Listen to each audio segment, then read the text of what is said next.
Okay guys, so now we're gonna go ahead and install our cap, install our coping. First we gotta mark and cut them in half.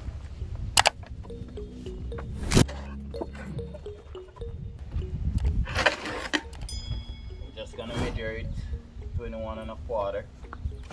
We need to break that in two. So that'll be 10 and 5/8. 10 and 5/8. So mark 10 and 5/8 here. 10 and 5/8. So perfect. So now we'll just go right across with 10 and 5/8, just like so. It's probably a harder way, it take more time. So we're just gonna mark 10 and 5/8. Get our level.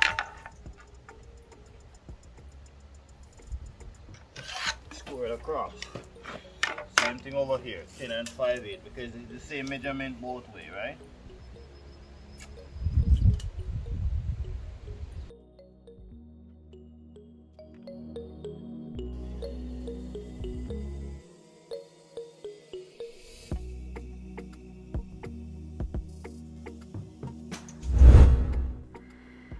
Alright, so we finished to cut our coping. After we cut our coping, we put our coping right onto our column, close up to our post. We want to measure to have the same measurement on both on either side of the column and also on the back of the column as well. After we measure to have the same measurement, we want to step away from the post around 1/4 inch on both sides. So we mark this side, we're going to go ahead and mark this other side over here. I'm going to step away from it, make sure that it's straight in line with the post, 1/4 inch, and we mark it. After I mark it, we're going to go ahead and measure our column. We need to catch the center of our column, so we measure from one end to the other. Our column is 18 inches, so we're just marking the center minus our 3/8 joint. There we have around 3 inches. We're going to transfer this 3 inches right onto our coping, and that's going to be our cutout that we need to cut out in order to have our coping come right to the mark minus the joint. So we mark on one side, we mark on the other side, and now we're going to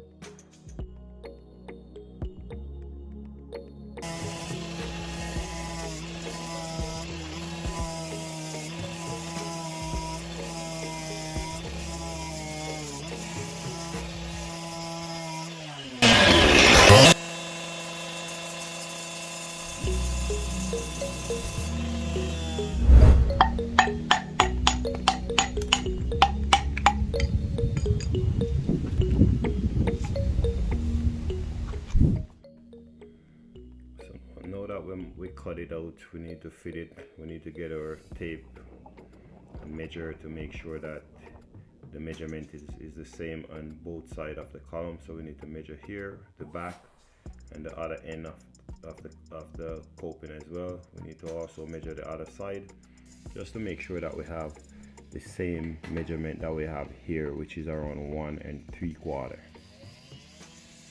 Now that we have the measurement accurate, we're gonna put our level line up with the one that already cut.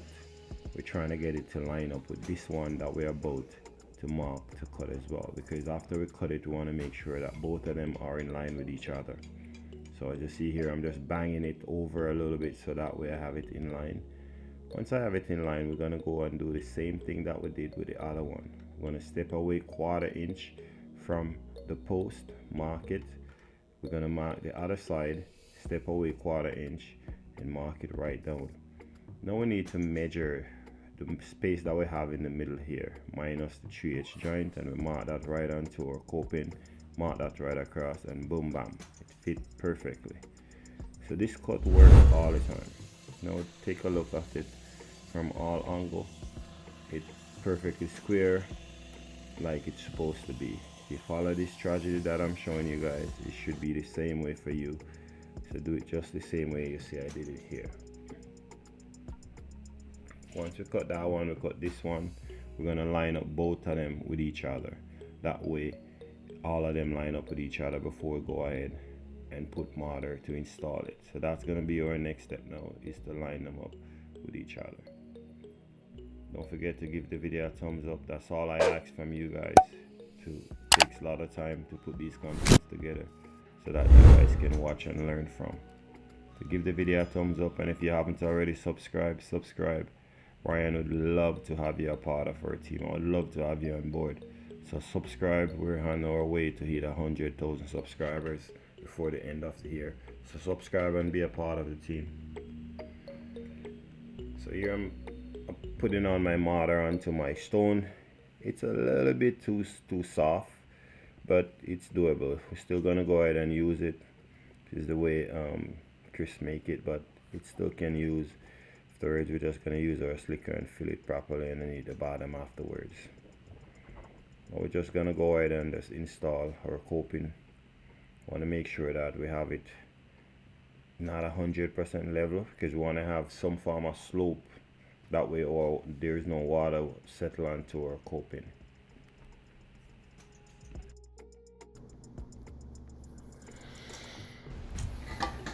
After install this side of coping, we're gonna go ahead and butter the face of the coping, so that way we can have it ready for our next coping to join with this one here.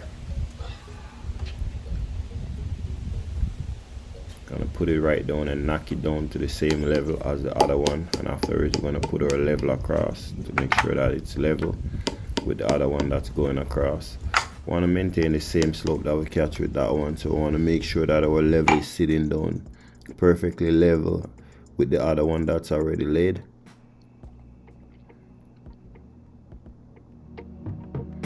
And remember, you want to check to make sure that you have the same space right along. Here we're just putting our level right across just to make sure that both of them are in line with each other.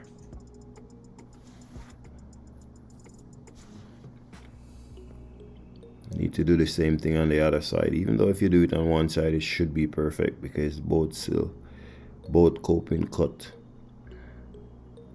the same size. So now we're just going around just to check to see if the measurement is the same like before we cut it, because we need it to, sometimes it can be twist, so you could just slightly rock it, but because we only leave 1/4 inch space between our posts, it's almost gonna be perfect after you make your cut, because the measurement is not that wide off for it to twist. So we finished that one. Here we're just installing the other one across, so that way we can run our line right across to square both of them with each other. Both of them is perfectly square with each other, like you see here.